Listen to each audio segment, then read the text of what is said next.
आज बड़ा झटका लगा है और साथ ही साथ चिराग पासवान को भी झटका लगा है। हम इसलिए इस बात को कह रहे हैं क्योंकि लोजपा के पूर्व नेता उषा विद्यार्थी की बात कर ली जाए या फिर बात कर ली जाए राजेंद्र सिंह की या फिर बात कर ली जाए रामेश्वर चौरसिया की, तो ये तीनों लोजपा के बड़े नेता अब बीजेपी के दामन थाम चुके हैं। आज रामेश्वर चौरसिया जो कि लोजपा के पूर्व विधायक प्रत्याशी रह चुके हैं, जो कि नीतीश कुमार के पार्टी यानी जेडीयू के उम्मीदवार को हराने में उनकी काफी अहम भूमिका मानी जाती है, वो आज बीजेपी का दामन थाम चुके हैं। प्रदेश अध्यक्ष डॉक्टर संजय जायसवाल की मौजूदगी में रमेश चौरसिया ने बीजेपी की फिर से सदस्यता ग्रहण की है, फिर से पार्टी में उनकी वापसी हुई है। राजेंद्र सिंह और उषा विद्यार्थी पहले ही बीजेपी ज्वाइन कर चुकी हैं और लगातार जिस तरीके से खबरें सामने आ रही थी कि कहीं ना कहीं रामेश्वर चौरसिया भी बीजेपी में शामिल हो सकते हैं, जो कि आज देखने को भी मिल गई। प्रदेश अध्यक्ष डॉक्टर संजय जायसवाल के मौजूदगी में लोजपा के नेता रामेश्वर चौरसिया ने फिर से बीजेपी में उनका शामिल होने की खबर आज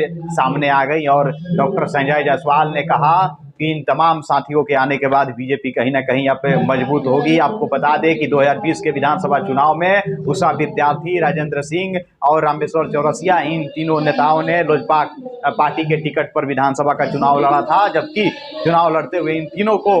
हार का सामना करना पड़ा था। लेकिन सबसे बड़ी बात यह थी कि जेडीयू के इन तीनों जगह से जो उम्मीदवार थे 2020 विधानसभा चुनाव में, उन्हें हार का सामना देखना पड़ा और हारने का कारण ये तीनों नेता ही बने। तीनों विधानसभा चुनाव पर लगातार जिस तरीके से खबरें सामने निकल करके आ रही थी कि चिराग पासवान कहीं ना कहीं 2020 के विधानसभा चुनाव में नीतीश कुमार को डैमेज करेंगे,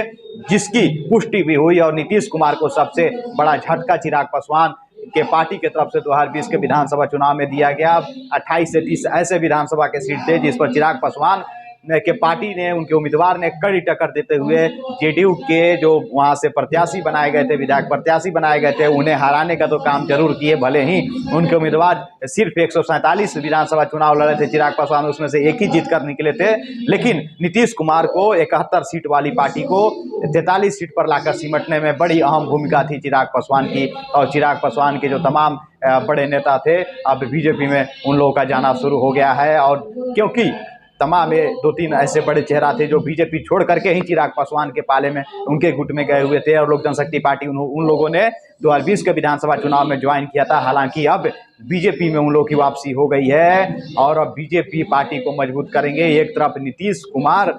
को डैमेज करने में जिन इन तीनों नेताओं की और जो लोजपा पार्टी के नेताओं की अहम भूमिका थी, अब उन लोगों की वापसी धीरे धीरे बीजेपी में होने लगी है।